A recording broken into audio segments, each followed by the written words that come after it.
하나님의 말씀은 요한복음 9장 28절입니다. 하나님의 말씀은 요한복음 9장 28절입니다. 요한복음 9장 28절입니다. 그들이 욕하여 이르되 너는 그의 제자이나 우리는 모세의 제자라. 아멘. 말씀 제목은 커밍 아웃입니다. 말씀 제목은 커밍 아웃. 부제는 크리스찬이라고 고백하기라는 제목으로 말씀 나누도록 하겠습니다. 커밍 아웃. 부제는 크리스찬이라고 고백하기라는 말씀을 나누도록 하겠습니다. 커밍아웃은 들어봤잖아요. 동성애자라고 자기가 밝히는 거. 커밍아웃은 내가 그리스도인이라고 밝히는 거예요. 그게 얼마나 힘들고 어려운지. 그게 오늘날 우리 시대만 그런 것이 아니라 예수님 당시에도 그런 일이 똑같이 있었고요. 또 제가 학교 다닐 때 내가 예수 믿는다는 이유 때문에 예수쟁이 놀림을 당하고 기독교인이라는 이유 하나 때문에 욕을 먹는, 그때도 욕을 먹었었어요. 근데 그때도 좀 덜 먹었죠. 요즘에는 아예 내가 이순신 장군이 되어져서 내가 교회 다니는 것을 주위 사람이 모르게 하라. 근데 불행한 사람들이 있어요. 이름이 성경 인물들. 우리 이삭이, 요한이, 사무엘이, 얘들은 어디 뺄 수가 없어요. 왜? 얘는 무조건 교회 다니는 애. 카톨릭이든 기독교든 개신교든 그런 경우 있죠. 커밍아웃이라는 오늘 요즘 저 유행이 좀 하고 있어요. 그래서 우리가 그리스도인이라고 고백하자. 그게 뭐 부끄러워서 그렇게 하느냐. 부끄러운 건 아니고 욕을 먹으니까 그래요. 오늘 본문 딱 읽은 본문에 뭐라고 있죠? 28절에 그들이 욕하여 이르되, 욕했다잖아요. 도대체 이 본문이 무슨 본문이냐?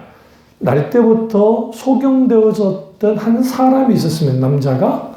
근데 그 예수님께서 길에서 그를 보시는 거예요. 그러니까 이제 우리가 9장 2절 보세요. 제자들이 물어 이르되 라비오, 이 사람이 맹인으로 나는 것이 누구의 죄로 인함이니까? 자기이니까? 그의 부모이니까? 라고 물었습니다.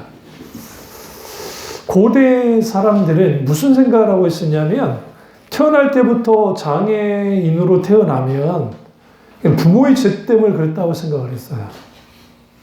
혹은 또 그가 저주받아서 태어났기 때문에 그런 것이다 라고 생각했습니다. 그러나 예수님은 그의 부모 죄도 아니고 그의 죄도 아니고 하나님의 일을 나타내고자 합니다. 결국은 예수님이 그를 고치실 것에 대하여 주님이 이제 말씀하시는 겁니다. 우리가 한 가지 착각하지 말아야 할 것은, 우리 자녀들이 어떤 어렵고 어떤 여러 가지 있을 때 내가 뭔가 잘못된 죄를 지었기 때문에 내 자녀가 이렇게 고통받는 거 아닌가? 그것을 하나님이 치신 거 아닌가? 하나님은 안 쳐요. 무슨 말이냐면, 예수 그리스도를 믿지 않고 하나님을 대적하는 자에게 3, 4대까지 주님이 저주를 부신다고 하죠. 그러니까 하나님을 대적하는 일, 하나님을 믿지 않는 것 자체가 저주받는 거기 때문에, 그래서 그들은 그걸 그대로 짊어지고 가는 거예요. 하나님은 그걸 다루고 막 때리지 않는다고요. 다시 말하면 우리가 깊이 좀 생각해야 될 게, 물론 이건 있어요. 우리 부모들이 남겨진, 잘못되게 남겨온 그런 것들이 자녀에게 영향을 줄 수는 있습니다. 대표적인 게 알코올 중독자 엄마 아빠 밑에 자란 아이들이, 우리 생각에 술이라면 기겁을 하고 절대로 하는 술을 안 먹어야지 하지만 그 친구들이 오히려 중독자가 될 확률이 더 높아요. 왜냐하면 계속 어릴 때부터 술에 노출됐기 때문에. 뭐만 하면 술에 노출됐어. 인생 살다 보면 좋은 일만 있는 거 아니잖아요. 힘들고 어렵고 할 때 한 잔, 두 잔 마시다 보면 그렇게 되어져요.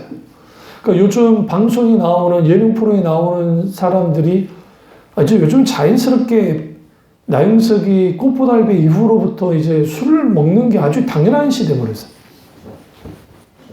그러니까 거기서 술을 마시고 어떻게 하고 뭐 끊겠다 어쩌고 하고 하죠. 그러면서 럭셔리하게, 응? 소위 생활고를 한다고 하는 연예인이 럭셔리하게 칵테일 하나 사 먹으러 가고 집에서 술 마시고, 그게 제가 하나 느낀 게 뭐냐면, 우리 소시민이 말하는 생활고하고 그들이 말하는 생활고가 다른 거구나. 응? 그걸 이제 방송에 나와서 보여주죠. 근데 문제는 그들 중에 소위 기독교인이라는 사람들이 생각보다 많다는 거야. 그러니까 이런 말하면 죄송한데 개나 소나 다 기독교인이에요. 개나 소나 교회를 다닌다고요. 그리고 공공연하게 교회 다닌다고 자랑스럽게 말을 해요. 그런데 그들의 삶을 들여다보면 예수 믿는 사람이나 안 믿는 사람이나 똑같아요. 그냥 교회만 다녀요. 그리고 중간중간 하나님도 찾아요. 얼마나 오늘날 교회가 희화화되어졌냐면, 이 넷플릭스 드라마라든지 영화라든지 우리나라에서 나오는 영화들은 다 기독교를 거기 집어넣어요. 왜 기독교를 집어넣느냐? 그것만큼 까는 게 좋거든요. 까는 게. 그러다 보니 어떤 그 사회학자 분이, 그분은 기독교인이 아닌데 이거 좀 지나치다라고 논거 쓰신 적이 있어요. 어떤 종교 하나를 옹호하기 위함이 아니라 왜 그들은 저렇게, 그게 흥행 코드이기 때문에 그렇다는 거예요. 만약에 카톨릭을 잘못 건드리면 교황청 가만 안 있을 거잖아요. 똘똘 뭉쳐 있으니까. 만약에 불교나 그걸 잘못 건드려 놓으면 조교 중 하나로 딱 천태정도 있고 하긴 하잖아요. 근데 기독교는 사분오일이 되어 있기 때문에 건드려도 되는 거야. 그런데 중요한 게 있어요. 건드렸는데 사람들이 공감한다는 거야. 맞아. 교회 저것들은 저래. 저것들은 돈만 밝혀. 저것들은 자기들만 옳대. 아주 편협적이고 독선적이야. 그래서 저것들은 이 세상에서 없어져야 돼. 라고 하는 것들이 사회 모든 전반에 깔려 있어요. 그래서 방송을 보시면 MBC든 SBS든 한 번씩 기독교를 까는 그런 것들이 대외적인 프로그램들이 한 번씩 다 나타났다 사라졌다 나타났다 사라졌다 합니다. 이걸 기획을 해가지고. 그래서 특정 교회를 향해서 막 깨부시죠. 그리고 그것이 마치 모든 전국 교회가 그런 것이냐 만드는 애야. 사람들한테. 그리고 정가훈 씨? 그 사람은 목사를 할 수가 없죠. 그런 사람이 나와서 마치 전국 교회의 대변자가 된 것처럼 떠들어대고 태국 기부도 들고 난리를 쳐놓으니까 이제는 사람들의 눈에 비친 기독교라는 것은 저것들이니까. 기독교 세력의 이런 것들. 그러니까 기독교는 사라져야 돼. 기독교인 것을 밝히지 마. 밝혀봤자 좋을 거 하나 없어. 그게 기독교, 그러니까 예수 그리스도를 믿는 그리스도인들 속에서도 있다는 거야. 그것이 비단 오늘날 시대만 그러느냐. 제가 학교 다닐 때 거의 한 3, 40년 전에도 그런 일이 있었습니다. 강도가 좀 다를 뿐이었죠. 문제는 예수님 당시에는 그런 게 없었는가? 있었다는 게 굉장히 중요해요. 하나 착각하지 말아야 돼요. 기독교가 욕 먹을 짓 안 하면 욕을 안 먹는 것인가? 욕을 먹습니다. 왜? 진리는 공격을 받게 돼 있어요. 우리 진리는 예수 그리스도 그분 자신이 진리이기 때문에. 그분만이 진리이기 때문에. 당연히 세상 사람들은 기독교를 향해서 공격할 수밖에 없습니다. 왜? 왜 니들만 진리냐? 우리도 진리일 수 있지. 그럼 진리를 증명해봐라. 우리는 증명할 수 있어요. 예수는 그분 자신이 진리이기 때문에. 이것은 비단 서양이나 그리고 오늘날 우리나라나 똑같아요. 오늘 말씀은 날 때부터 소경된 한 남자가 있었고 그 사람을 예수님이 고치십니다. 근데 재밌는 게 7절 보시면 이르시되 실로암 목가에 가서 씻으라 하시니 실로암을 번역하면 보냄을 받았다는 뜻이라. 이에 가서 씻고 밝은 눈으로 왔더라. 여기서 예수님께서 아주 특이한 행동을 하세요. 6절을 보시면 침을 크게 따가 이겨서 눈에 발랐어요. 그리고 실로암 목가로 가라는 거예요. 실로암 연못으로 가라는 거예요.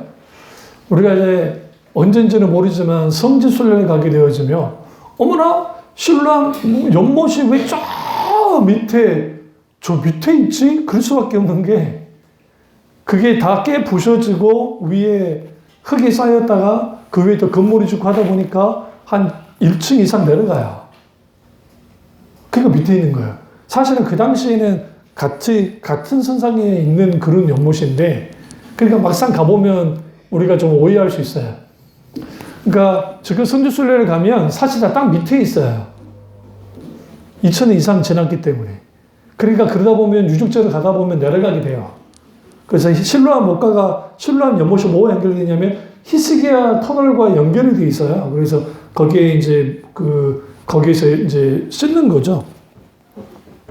예수님께서 소경을 고치실 때 말씀으로만 고치실 때가 있었고 또 주님이 눈에 안수를 해서 고치실 때가 있었고 오늘은 정말 특이한 케이스예요. 왜 주님이 이렇게 했냐면 의도적으로 하신 거예요. 의도적으로. 그래서 그가 한 사람에게 이끌려서 실로암 목까지 가고 눈을 씻습니다. 씻어서 밝은 눈으로 이제 오게 된 거죠. 그래서 이제 그가 원죄를 보게 된 거예요. 근데 문제는 뭐냐면 이 날이 어떤 날이야? 안식일인 게 문제인 거예요. 예수는 의도적으로 했다잖아요. 안식일에는 절대로 뭐 하면 안 돼요? 노동을 하면 안 돼요. 예수님 병 고치면 안 돼. 그는 율법에 나온 게 아니라 그들이 만들어낸 장로의 전통 때문에 그런 것이고 사실 예수님 의도적으로 그랬어요. 그리고 그가 이제 보게 됐습니다. 그럼 객가에서 매기를 만났다는 것은 이 사람이 어떤 사람이다? 객가에서 구걸했던 사람이라는 걸 알 수 있어요. 그러니까 이거는 다 알아요. 태어날 때부터 뭐한 사람이니까 구걸했던 사람이니까. 그러니까 바리새인도 알고 이 지역에 있는 사람들은 그 사람을 다 알아요. 그리고 이제 보게 된 거죠. 그래서 바리새인들이 이게 문제가 된 거예요. 왜 문제가 됐냐면 어떻게 이 사람이 볼 수 있게 됐냐는 거예요. 그러니까 이 사람이 뭐예요? 내 눈을 뜨게 한 사람은 선지자다. 17절에. 그러니까 어떤 사람이 왔는데 그 사람이 나를 고쳐줬다라는 거예요. 근데 이 맹인이 그가 누군지를 알아요? 예수님인 건 알아요. 쭉 보시면. 근데 이제 여기서 이제 이게 왜 문제가 되어졌냐면 이 출교의 문제가 발생이 되는 거예요. 19절을 보시면 이제 20절을 보시면 부모를 이제 따지는 거예요. 부모에게 하면서 그 부모가 대답하여 이르되 이 사람이 우리 아들인 것과 맹인으로 난 것을 아나이다. 여기서 안다는 것은 우리가 이것에 대하여 이제 증언할 수 있다는 거예요. 그러면 어떻게 보게 되냐? 누가 눈을 뜨게 알지 못합니다. 그에게 물어보십시오. 그가 장성했는데 왜 우리에게 합니까? 그럼 왜 이렇게 말하냐면 진짜 이해가 맹인인 거 맞냐? 못 믿겠으니까. 도대체 이런 일이 일어날 수가 없으니까. 그러니까 자기들끼리 논쟁이 일어난 거 이게 하나님께로부터 된 거냐? 아니면 어떻게 된 거냐? 가짜 아니냐? 물어보라는 거예요. 여기서 22절에 그 부모가 이렇게 말했던 것은 출교 때문이에요. 예수를 그리스도로 시인한 자는 출교하기로 결의하였으므로 그들을 무서워하기 때문이다. 그 부모가 예수님이 그 아들을 고친 걸 모르는 게 아니에요. 안다고요. 말할 수 없었어요. 그럼 여기서 출교의 문제가 뭐 별거 아닐까라고 생각하나 그렇지 않아요. 예수님 당시 출교는 그냥 끝났다고 보면 돼요. 사람들이 둘러서서 돌 쳐서 안 죽여도 돼요. 일단 유대 공동체로부터 쫓겨나요. 그 당연히 성전에 못 들어가요. 최소 못 들어요. 그리고 그들의 삶의 터전은 끝장이 나요. 그러니까 거기서 돈 벌어 살 수가 없어요. 그럼 다른 지역으로 가야죠. 오늘날 우리 시대 같으면 다른 데 가서 살면 되잖아요. 그 시대에는 철저하게 시나고그, 회당이나 그 족장이나 그 각기 그 지역의 유지들이서 딱 뭉쳐있기 때문에 모르는 사람이 오면 딱 물어봐요. 너 어디서 왔냐? 북쪽 지역이랑 똑같아요. 어디서 왔는데요? 그 묻게 말하지 않아요. 사람을 보내서라도 이 사람 확인해요. 받아들이기 전까지는. 어떤 사람인지. 근데 거기로 갔는데도 불구하고 이런 사람이 없어. 거짓말 안 해? 쫓아내버려요. 그러면 뭐 어떤 상태냐? 이 사람들이 용케 살아남으려면 이방인 지역으로 가야 돼요. 데가볼리라든지 뭐 그런 데로. 그런데 그런 데로 가서는 못 살아요. 이 사람은 어떤 사람은 유대교니까. 그러면 유대교에서 출교됐다는 것은 지옥에 간다는 말이에요.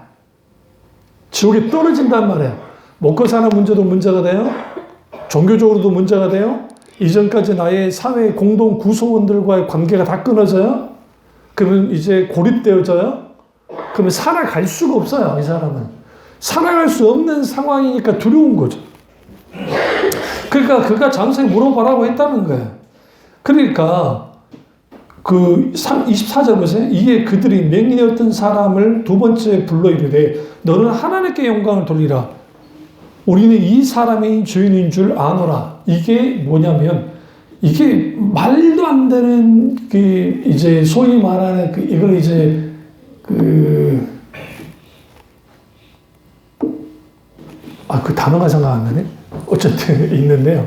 말도 안 되는 거예요. 왜 그러냐면 하나님께 영광을 돌리라는 거는 어떻게 이해가 되긴 해요. 근데 이 고친 사람이 이들도 알아요. 예수라는 걸. 예수라는 걸. 그 영광을 돌리라는 거. 근데 그는 죄인이래. 말도 안 되는 걸 말하는 거예요. 그러니까 이 상황에서 그가 대답할 때 25절이 그냥 중요해요. 그가 주인인지 내가 알지 못하나 한 가지 하는 것은 내가 맹인으로 있다가 지금 보는 것이다. 그들은 주인이라고 그랬어요? 왜 주인이라고 그랬죠? 안식일날 사람을 고쳐줬으니까. 또 하나 이미 예수 그리스도 그분을 대적했잖아요. 예수를 주로 시인한 자들, 예수 믿는다고 시인한 사람들은 뭐 하기로? 출교하기로 결의했기 때문에 이 상황에서 그가 주인인 줄은 모르겠습니다만 이게 정말 당찬 행동이야. 다시 말하면 출교를 각오한 거야. 이게 굉장히 중요한 행동입니다. 오늘날 우리가 커밍아웃 해야 되는데 내가 예수 믿는 것에 대하여 내가 예수 믿어. 우리가 그거 한다고 해서 직장에서 쫓겨나고 내가 어디 구성원에 쫓겨나진 않잖아요. 만약에 내가 교회 다닌다는 이유 하나만으로 직장 사장이 잘랐다? 그 상황 끝장나요. 다른 이유로 대사할지는 모르겠지만 그럴 수가 없잖아요. 문제는 뭐냐면 이 상황이 돼요. 그러니까 26절에 그들이 이르되 그 사람이 내게 무엇을 하느냐? 어떻게 내 눈을 뜨게 하느냐? 27절 대답하되 내가 이미 일러서도 듣지 않냐고 어찌하여 다시 듣고자 하나이까? 당차죠. 이 맹인이 뭘 알고 있으냐면 이 바리새인들은 뭘 듣고 싶으냐면 자기들이 듣고 싶은 말을 대답해 주길 원하는 거예요. 대답은 하나, 예수는 죄인이라는 거예요. 예수는 악한 자라는 거야. 이걸 간파한 거예요. 당신들도 그의 제자가 되려 하나이까. 얼마나 대단합니까? 여러분, 예수님 당시에 이렇게까지 바리새인들에게 받아친 사람이 없어요. 이게. 왜 이게 가능했을까? 생각해 보세요. 태어날 때부터 맹인으로 태어났어요.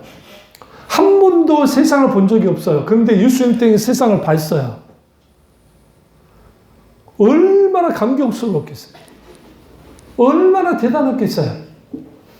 그런데 바리새인들이 딱 와서 하는 소리가 야, 네 고친 사람이 죄인이야. 그런데 하나님께 영광을 돌려. 이게 말도 안 되는 이러한 것들을 하고 있는 거죠. 이 상황이 짜증이 나는 거야. 중요한 것은 자기를 보기에 있다는 거죠. 여기서 단순히 이 소경이 눈만 보게 된 게 아니라 예수 그리스도가 그리스도인 것을 믿게 된 거야. 그럼 왜 그러냐면 그렇지 않았다고 한다면 이런 반응이 나올 수가 없어요. 예수님이 수많은 사람을 고쳤어요.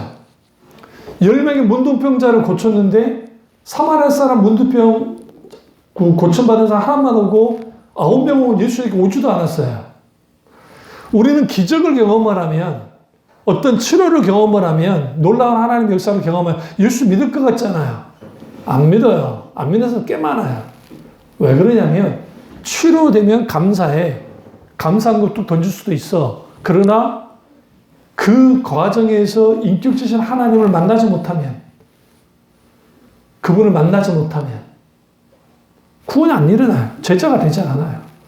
그래서 혈루증을 앓는 여자도 그렇고 고침받았잖아요. 그랬을 때 그걸로 끝나지 않았어요. 병 고침받았어요. 근데 예수님 붙잡았어요. 그리고 물었어요. 따져보는 게 아니에요. 그리고 그녀가 어떻게 되죠? 구원이 니도 이제는 구원을 받았다. 주님 말씀하세요. 때로는 주님이 치료하실 때 네가 나음을 얻었느니라 했지만 네가 구원을 받았느니라 할 때가 있어요. 둘 다 같은 의미예요. 예수님이 병을 고치는 것을 구원하기 위함이었어요. 이 사람은 지금 이 상황에서 구원을 받는 일이 벌어져 버린 거예요. 예수 그리스도를 주라 시인해버리고 이 상황이 지금. 근데 바리새인들이 듣고자 한 말을 해주지 않습니다. 그러니까 당연 28절에 그들이 욕한 거죠. 그리고 너는 그의 제자야. 우리는 모세의 제자니라. 그러면서 그들의 말을 보세요. 하나님이 모세에게는 말씀하신 줄을 우리가 알거니와 이 사람은 어디서 왔는지 알지 못하노라. 그 사람이 대답하여 이르되 이상하다 이 사람아. 내 눈을 뜨게 하였으니 당신들은 그가 어디서 왔는지 알지 못하는도다. 하나님이 주인의 말을 듣지 아니하시고 경건하여 그 뜻대로 행하는 자의 말을 들으신 줄 우리가 아나이다. 이건 하나님께로부터 되어진 거라는 거예요. 여기서 재미있는 게 그 어마어마한 놀라운 사건들 속에서 현장에 있던 바리새인들의 눈에 비친 이 모든 것들은 부정하고 싶은 사건이에요. 근데 부정할 수 없다는 거죠. 32절 창세 이후로 맹인으로 난 자의 눈을 뜨게 했다함을 듣지 못하였으니 이 사람이 하나님께로부터 오지 아니하였으면 아무 일도 할 수 없으리이다. 이 변증과 논증들 사이에서 지금 이 사람이 하고 있는 것은 단순히 자기가 병 고쳐서 기쁘기만 아니라 어디에 집중했어요? 나를 고쳐주는 분이 누구인지에 집중했어요. 이게 굉장히 중요해요. 하나님을 만날 때 그게 중요해요. 그분이 내게 어떤 분이가 누구인가? 34절 그들이 대답하여 이르되 내가 온전히 죄 가운데서 나서 우리를 가르쳤느냐 하고 이에 쫓아내어 보내니라. 여기서 하나가 충돌해요. 네가 맹인으로 태어난 것은 죄 가운데 태어난 거야 하면서 정죄를 해버려요. 근데 예수님이 9장 1절에 그러니까 이게 굉장히 중요한 이 사건이 개요가 9장 1절부터 34절까지예요. 사건의 개요가. 그런데 스타트할 때 이제 그 사람에 대해서 제자들이 묻잖아요. 2절을 딱 보시면 예수님 그는 이거 누구 죄입니까? 그러니까 누구 죄도 아니고 하나님이 하신 일을 드러내기 위함이다 하면서 그 사람의 죄도 아니고 그 부모의 죄도 아니라고 말씀하세요. 그런데 이들은 뭐라고 해요? 그들의 죄야. 그의 죄야, 그의 죄. 이런 죄 가운데 태어났어. 왜 그래만 했나요? 그래야 증인이 못 돼요. 고침받은 증인이 못 된다고요. 너는 눈이 떴을 줄 모르는데 너는 죄인이야 임마. 너는 죄 가운데 태어났어. 그러니까 네가 감히 우리를 가르쳐드려? 쫓아내버린 거야. 거기서 죽일 수는 없어요. 이 상황이. 보는 사람이 너무 많아요. 그리고 그들이 물은 거예요. 대답한 것뿐은 없어요. 문제는 뭐냐면 무엇에 대한 위험을 감수해야 된다? 출교에 대한 위험을 감수해야 됐다. 그게 오늘 커밍아웃이에요. 내가 예수의 제자라는 거야. 이것은 굉장히 중요한 의미를 갖습니다. 내가 예수 믿는 것에 대하여 내 주위 사람이 모르게 하라 라고 신앙생활하는 사람들, 그런 사람들의 특징들이 뭐냐면, 이 교회 안에서는, 오늘날은 교인도 아니지만 교회 안에서는 교인이고 교회 밖에서는 세상 사람과 똑같아야 편해요. 일단 왜? 내가 예수 믿는 것을 알게 되어지면 좀 우리가 손해봐요. 이 세상 사람들이 얼마나 영악하냐면, 늘 교회를 욕했던 사람들이 갑자기 이해관계 속에서 교회 다니는 사람과 자기는 안 다니는 상황에서 벌어지면 얘는 교회 다니면서도 그러냐? 그래버려요. 그래서 화살을 어디로 돌리냐면 하나님께 돌려요. 너는 그런 식으로 믿으면 하나님은 그러냐? 왜? 자기가 뭔가 이익을 자기가 정취하기 위해서 그런 짓을 해요. 그 사람이 예수 믿는 것을 인정하기 위함이 아니라 자기 이익을 위한 수단으로서 그렇게. 그래서 1세기 당시 예수 믿는 사람들이 그리스도인이라 일컬어지는 것이 매우 힘들었어요. 왜 힘들었냐면 그때는 다 쫓겨나. 원래 말하면 직장에서도 쫓겨나고 먹고 살 일 없어져요. 그러니까 그 사람들이 사회 구성원으로서 설 수 있는 자리가 없어요. 그런데 그들이 그리스도인이라 했다고요. 여기에서 우리가 한 가지 깊이 생각해, 예수 믿는 사람들의 정체성, 그 정체성을 갖지 못하면 절대로 커밍아웃은 불가능합니다. 내가 믿는 예수가 부끄러운 거예요. 내가 믿는 예수가 교회에서는 자랑스러워. 제가 어저께 세계 CBS와 그 평화방송 쪽하고 그 다음에 이제 기독교 방송 쪽에서 한번 설교를 쭉 듣기도 하고 했는데, 평화방송의 어떤 자매 하나가 주님 말씀하시면 내가 나가리라. 우리 복음성가를 그들이 부르더라고요. 피아노 치면서 아주 예쁘게 주님 뜻이 아니면 내가 멈춰서리다. 나의 가고 서는 거 주님 뜻에 있으니. 그 그레고리안 찬트 비슷하게 불러요. 카톨릭 쓰기로. 오 주님 나를 붙드소서 뜻하신 뜻대로. 제가 그걸 보면서 참 종교적으로 거룩하게 참 잘 부른다. 그런데 거기에 인격자신 하나님과의 어떤 교제, 그분을 향한 갈망, 성령님의 조명하심은 전혀 없이 내가 종교 놀이니까 종교 놀이로서 하나님 올려드려. 응? 그리고 어떤 분당의 큰 두 교회 예배 실황을 아니고 녹화를 잠깐 봤는데, 그 어떤 한 교회는 전 뮤지컬을 보는 줄 알았어요. 예배의 모든 되어지는 게 너무 잘 짜여졌고, 음향, 그 다음에 조명, 그리고 이제 헌금할 때 그 영어로 럭셔리한 자매 하나 나와가지고 영어로 부르면서 이제 찬양을 하더라고요. 찬양을 쭉 하는데 뮤지컬이야. 그러니까 모든 예배 과정이 뮤지컬식으로 너무너무 럭셔리해요, 예배가. 제가 너무 멋있었어요. 제가 거기 예배 현장에 있었으면, 나는 이런 교회를 다녀. 정말 멋져. 그랬을 것 같아요. 근데 하나님이 없어요.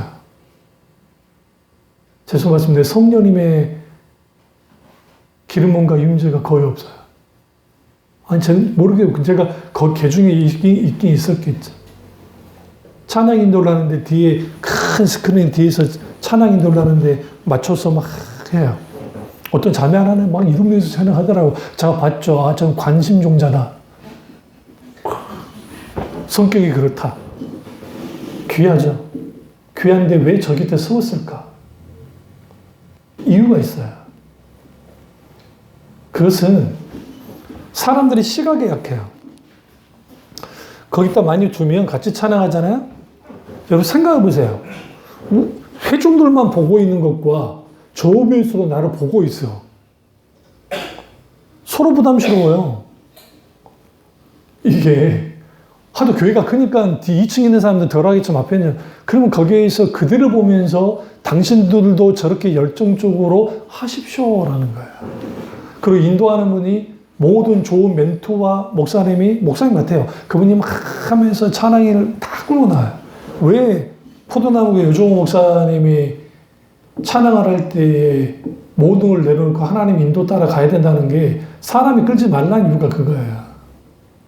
이를 조작하지 말고. 근데 거기는 수많은 그 아주 럭셔리하게 막 하는 게 또 있어요. 그러면 거기에 자부심을 얻어야죠. 응? 예수 믿는 자부심. 그리고 그 자부심을 가지고 내가 그리스도인인 것을 크면하면 좋겠는데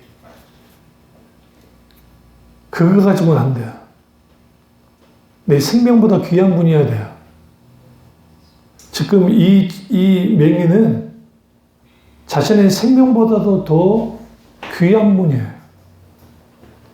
자기를 다시 살려줬잖아요. 육신과 다시 보게 된 게 살린 거와 똑같잖아요. 그러니 그의 정체성은 그분이 하나님께로 또 왔다는 거예요. 당연히 나는 그거를 고백할 수밖에 없다는 거죠. 또 다른 교회 안에는 거기도 아주 정말 잘 짜여 있어요. 그건 정말 옛날부터 유명한 거예요. 그리고 이제 특송을 하는데 색소폰 연주자가 나와가지고 이제 막 연주를 하는 거예요. 다른 교회. 그때가 이제 고난주간이었던 것 같아요. 스크린에 예수님의 십자가 죽으신 더 패션 오브 크라이스트 같은 그런 그림들이 탁탁탁 나타나고 하니까 이제 카메라로 우는 분들을 탁탁탁 보여주는 거죠. 막 하면서.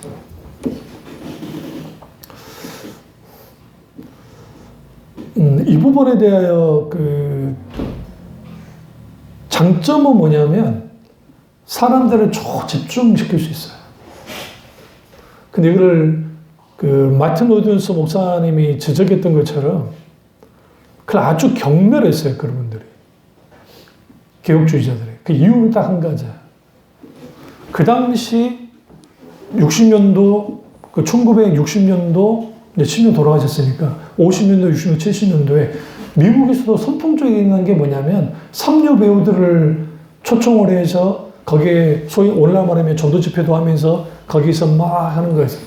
그걸 활성화하신 게 수정교회 로버트 슐러 목사예요. 그런 것들이 들어오면서 우리나라에 갑자기 성가대 수가 늘어나기 시작한 거예요. 그런 교회에서 그걸 했거든. 성가대를 더 크게 많이 넣는다. 그래서 우리 시스터 액트 기억나죠? 거기는 카톨릭이긴 하지만, 하잖아요? 그러니까, 우리 어떤 동영상이나 유튜브에서 흑인 교회나 막 그런 데 보시면 막 상당수 성가대 가운 입고 나와서 많은 사람들이 거기서 막 하면서 막 축제같이 하면서 막 예배를 해요. 그런 게 어디서 나타나느냐? 오순절 운동이나 은사주의 운동이나 막 그런 게 영향이 있게 된 거야.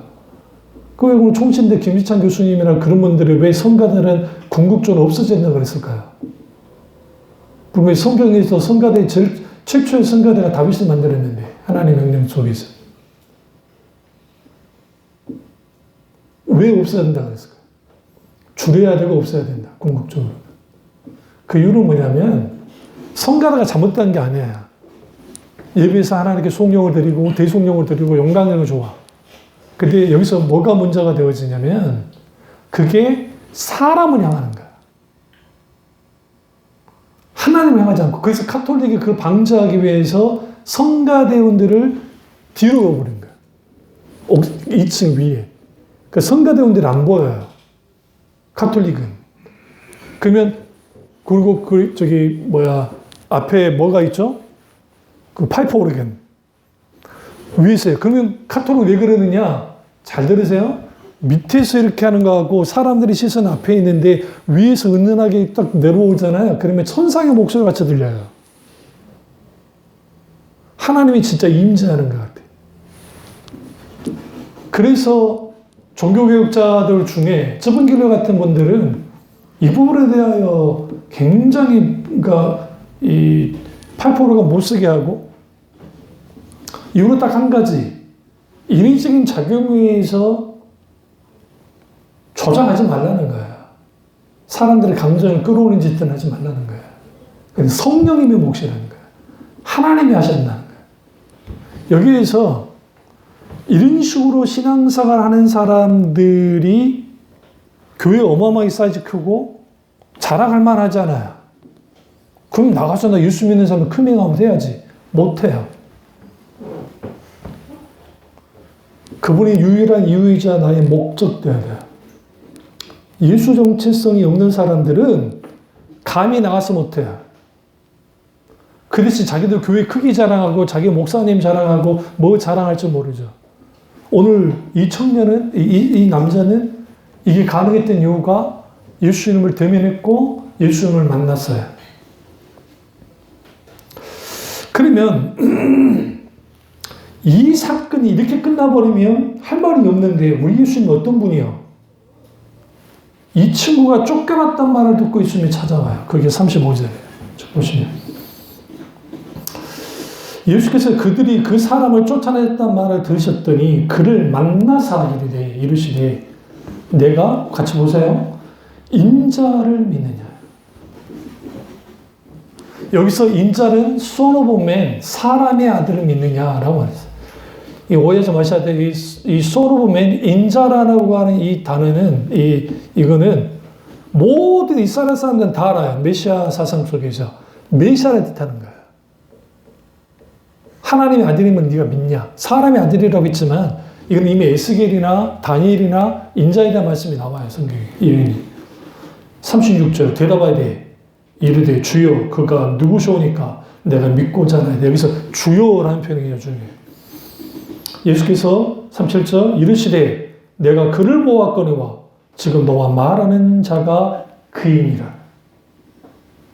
이르되 주여 내가 믿나이다 하고 절하는지라. 여기서 예수님이 그니라에 굉장히 집중해야 돼요. 다니엘서도 그렇고 이스라엘서도 그렇고 메시아에 대해서 말할 때 그니라는 표현을 써요. 그래서 예수님이 내가 그니라는 표현을 써요. 근데 이 그니라는 표현이 또 어디에 나오느냐? 우리가 하자면 출애굽기 I am, that I am, 나는 스스로 인자다, 나는 나다라고 할 때 그 말씀이 그 예수 하나님 그분의 자신의 정체성을 드러내실 때에 그라는 표현이 시편에도 나오고 다 나와요. 그런데 메시아일 때 두 가지 행동이 중요해요. 첫째, 주여 내가 믿나이다. 두 번째, 절했어요. 있을 수 없는 이름을 했었어요. 주여 내가 믿나이다. 내가 크레도합니다. 내가 믿습니다. 고백한 거예요. 또 하나, 절했다는 것은 경배했어요. 경배는 누구에게만 해요? 하나님께만 해요. 하나님께만. 그가 하나님을 믿은 거예요.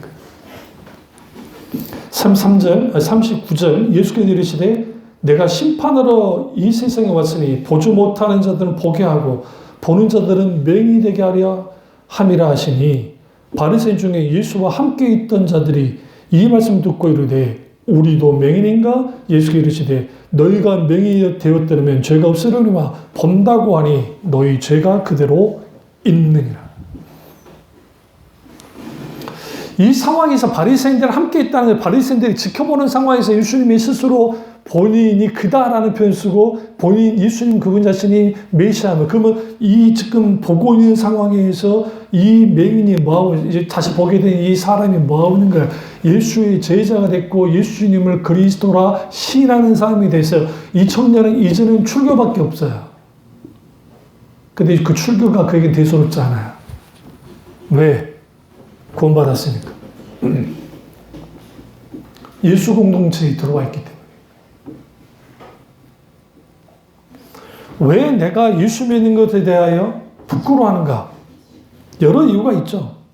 막 극단적인 보수적 태극기 부대, 기독교는 독서적이고 돈만 밝히고 기독교 세력이고 소수자를 동성애나 그런 사람들을 차별하고 또 전도할 때 무례한 사람들 있잖아요.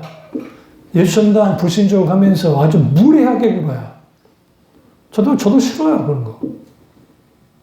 때로는 그런 사람들을 내가 목사임에도 불구하고 만나게 되어지면 한마디 해주고 싶은데 안 하는 이유가 있어요. 그 사람들에게는 이게 안 돼요. 그게 종교적 신념이 딱 박혀있기 때문에. 그리고 그들만 의인이에요. 그러니까 자기들은 의인이에요. 선지자 같은 사람이에요. 제가 예를 들어 목사님을 밝히고 이 부분 아닌가 생각하면 너는 지금 타락한 목사야. 너는 그게 아니야. 막 그렇게 나온다고요. 박용수 목사님이 이 부분을 잘 설명을 하죠. 왜 무례할까? 무례하게 굴면서 예수 믿으라 할까? 속에 든 게 없어서 그래요. 실력이 없어서. 실력이 없어요. 삶으로 보여주지를 못하니까. 왜 그러냐면 복음의 능력은 말에서 나오는 게 아니에요.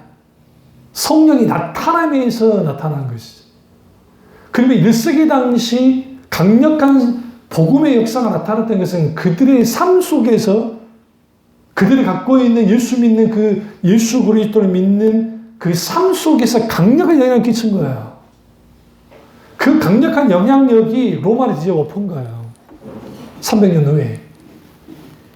우리는 여기서 뭘 알아야 되냐면 내가 예수 믿는 거 커밍아웃 해야 된다. 왜? 마땅하니까 내가 예수 믿는 그분이니까 내가 왜 부끄럽게 뭐가 있어. 근데 쉽지 않다. 또 쉽지 않은 이유는 다른 그리스도인들 때문에 교회 다니는 사람들 때문에. 무슨 말이냐면 우리 주위에 교회를 다니는 사람들이 있는데 이것들이 직장 생활을 하고 뭐를 하고 하는데 이게 예수님 안 믿는 사람보다 못한 종자들이 많아. 죄송한 말씀인데. 예수를 믿는다고 하는데 교회를 다닌다고 하는데 더 한다고요. 그러니까 내가 예수 믿는다고 말하면 도배급으로 취급받을 것 같아. 그러니까 그게 싫어. 그게. 근데요, 그거 한 가지 아셔야 돼요. 교회 다니는 사람들 중에 나쁜 사람도 있겠죠. 안 다니는 사람보다는 덜해요. 왠지 아세요? 그래도 하나님 눈치는 조금은 봐요. 세상 사람들은 하나님 눈치도 안 봐요. 잘 들으세요? 신앙은 윤리 도덕 싸움이 아니에요. 기독교는 윤리 종교가 아니라고요. 하나님의 도덕적인 통치가 있고, 이건 다 제가 어려우니까 제가 아직 설교를 안 하겠으나마는, 기독교의 윤리는 세상 윤리와 달라요. 그거를 거부한다는 게 아니라 그 위에 있어요. 어떻게 그 윤리가 나타나느냐? 하나님을 사랑하고 내 이웃을 사랑할 때, 했을 때, 우리 속에 선한 것이 없는 우리가 하나님의 은혜 가운데 선한 의지가 발동되어져서 기꺼이 손해보다라도 손해를 보고 가는 거예요. 세상에는 바보 같은데 바보 같은 짓을 하는 게 예수 믿는 사람들이에요. 그래서 세상 윤리 기준으로 저 사람 이번에 선고도 하셨겠지만 큰 죄 지은 놈, 더 큰 죄 지은 놈, 덜 지은 놈, 아주 그냥 그놈이 그놈인데 누구를 뽑을 것인가? 그 싸움이잖아요.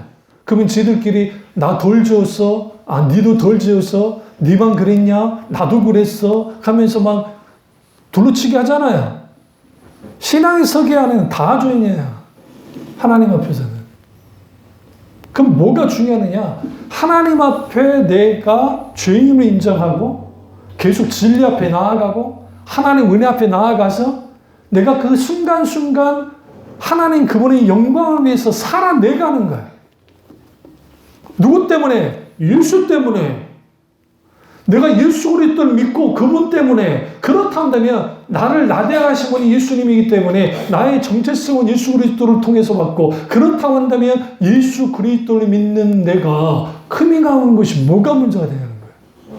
그 때문에 따가운 시선, 그것 때문에 내가 일하는데 좀 손해볼 것 같아서 아니요, 걱정하지 마세요. 예수 믿는 사람들은 그 속에서 실수도 하고 비슷하게 넘어지기도 하지만 주님 은혜 가운데 살아가기 시작하면 세상 사람이 알아요. 진짜면.